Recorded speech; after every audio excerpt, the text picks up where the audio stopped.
La Federación Dominicana de Porcicultores Incorporada pidió al presidente de la República eliminar la carne de cerdo del proyecto de ley de tasa cero que recientemente fue aprobado por la Cámara de Diputados de nuestro país y que cursa en la actualidad en el Senado.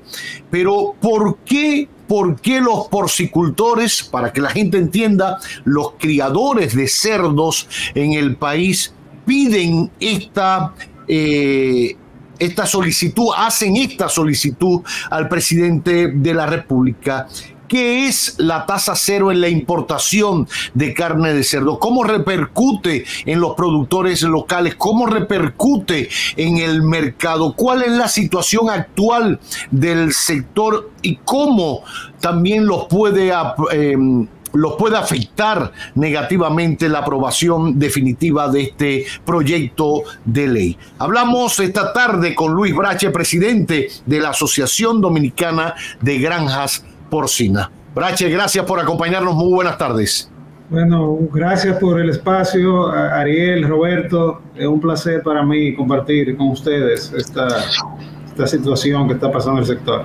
Así es. Primero, sería bueno explicar un poquito el contexto en que se da la petición de ustedes. Sé que se han sumado otra serie de asociaciones, que es bastante amplio la preocupación del sector. Pero, ¿qué es la tasa cero?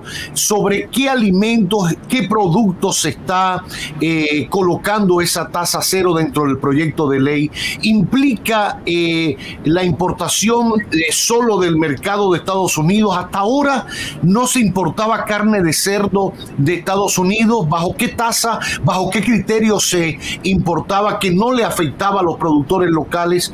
¿Qué contexto hay ahora? Recuerdo, si mal no recuerdo, ya yo soy una persona mayor, pero hasta el otro día estábamos hablando de la fiebre porcina, que tuvo un impacto fuerte, sobre todo en el sector porcicultor del país. Danos un poquito el contexto para que la gente entienda que no es una mala crianza de ustedes, ni es hacerle la vida imposible al presidente ni a los legisladores, sino cuidar la salud productiva de todo el país. Sí, gracias, Roberto. En realidad nosotros venimos luchando con la situación de la importación de carne. En este caso, nosotros usamos libre comercio con el DERECAFTA desde el 2020. Sí, todo lo que es Estados Unidos, Honduras, El Salvador, Costa Rica, esos países que son firmantes de DERECAFTA, no pagaban impuestos ya, tenían tasa cero desde 2020. Vino un desmonte, ustedes recuerdan, de 2004, cuando se firmó el tratado, y ya llegamos a tasa cero en el 2020.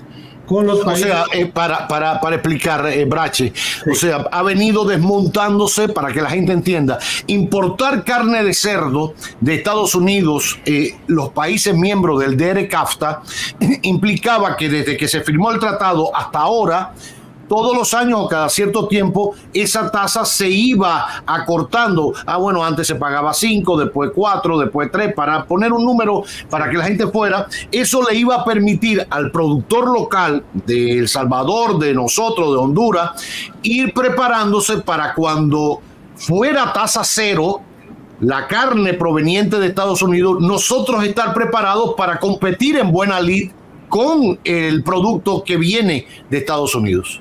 Es así, es así. La realidad es que el país firmó el tratado con un aparato productivo todavía muy arcaico y no desarrollado.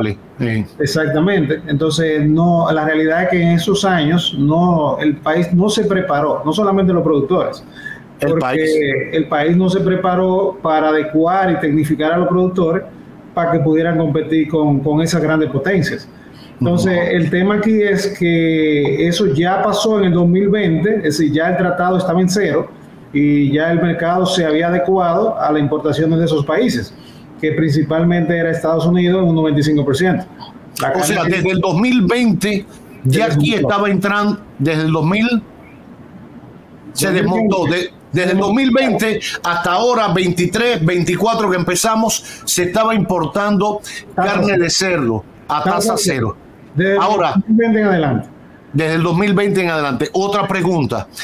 ¿Había una cuota, estaba eso o era libre? Libre mercado, o había por ciento? No, mire, se va a importar solamente de Estados Unidos tanto por ciento como volumen total con tasa cero para no afectar más a los productores. ¿Cómo el Estado y el gobierno los iba compensando a ustedes sabiendo que no hubo un apoyo en los 16 años anteriores para enfrentar esta competencia actual?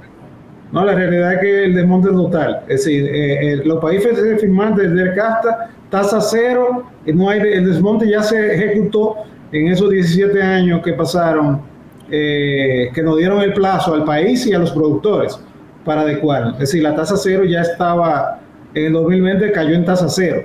El tema nuevo, el ingrediente nuevo ahora es que aparte de ese desmonte de esos países, que son 5 países, los firmantes, con nosotros 6, estamos incluyendo ahora, se está sometiendo un proyecto de ley que ya cursó en la Cámara de Diputados y fue aprobado, de tasa cero discrecional para los otros países que no están en DERECAFTA. Entonces, o sea, ya estamos ejecutando la tasa cero en la importación de productos para los países miembros del DERECAFTA. Eso incluía, bueno, la carne de cerdo, muchísimos otros productos, bienes y servicios incluso. Recordemos que hay una propuesta para los arroceros, por ejemplo, que van camino a eso y han también protestado, y el Estado o el gobierno está buscando un paliativo, una solución para ver cómo eso se posterga un poquito, porque tampoco ha habido un apoyo o una preparación para eso. ¿Usted se imagina que ahora, a la parte de la carne de cerdo que viene de Estados Unidos, tasa cero desde el 2020, ahora también el arroz? Entonces, ¿qué van a hacer los productores porcinos por un lado? ¿Qué van a hacer los arroceros por el otro? Si al final es más fácil traerlo de allá, compitiendo como mono amarrado. Pero a eso se suma ahora, y es lo que trato de inferir de lo que nos dice Brache y el proyecto de ley que cursa en el Congreso, que existe la discrecionalidad de que no solo se importe de Estados Unidos o de los países miembros del DERECAFTA, sino que pueda ser libre, que yo pueda comprar carne de cerdo a tasa cero a Brasil, por ejemplo.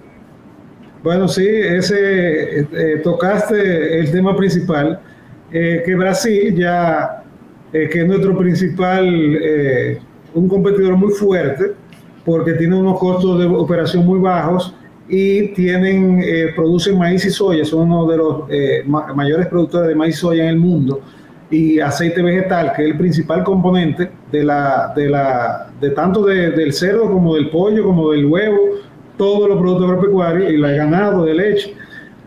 Brasil ya entró en la ecuación.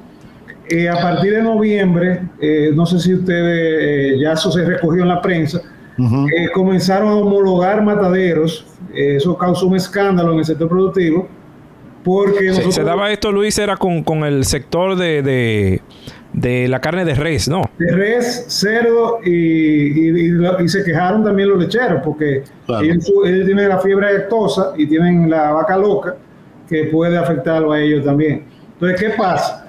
Nos dice el ministerio que eso era una homologación para cualquier emergencia, y ya en noviembre entraron 37 furgones de Brasil, en diciembre 67, y ya en enero están importando otra vez, pagando un 25%. Imagínense si eso entra a la tasa cero, que es lo que se está promoviendo ahora en el Senado, ¿qué pasaría con nosotros los productores a competir? Ahora con el 25 no podemos competir. Entonces, si le quitan el 25, imagínense lo que va a pasar. O sea, cuando hablas del 25, Brache, para que le explique un poquito a la gente, ¿de qué se trata? O sea, ¿se importa con un 25% de arancel en aduanas? En aduana. O sea, el importador de la carne de cerdo o de cualquier otro producto de res que lo trae de Brasil, por ejemplo, del mercado brasileño, hoy paga un 25% de arancel a aduana para poder entrar ese producto y venderlo aquí en los supermercados, sabe Dios dónde lo vende. Es correcto.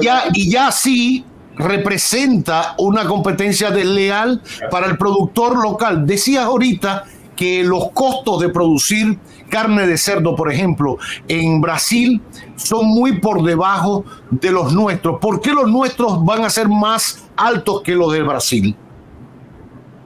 Bueno, básicamente porque, como te comenté, Brasil es un gran productor de maíz y soya y de aceite vegetal. El 90% del componente de tanto del cerdo como del pollo, como del huevo, como del res, es maíz y soya. Y ellos son de los grandes productores y exportadores al mundo.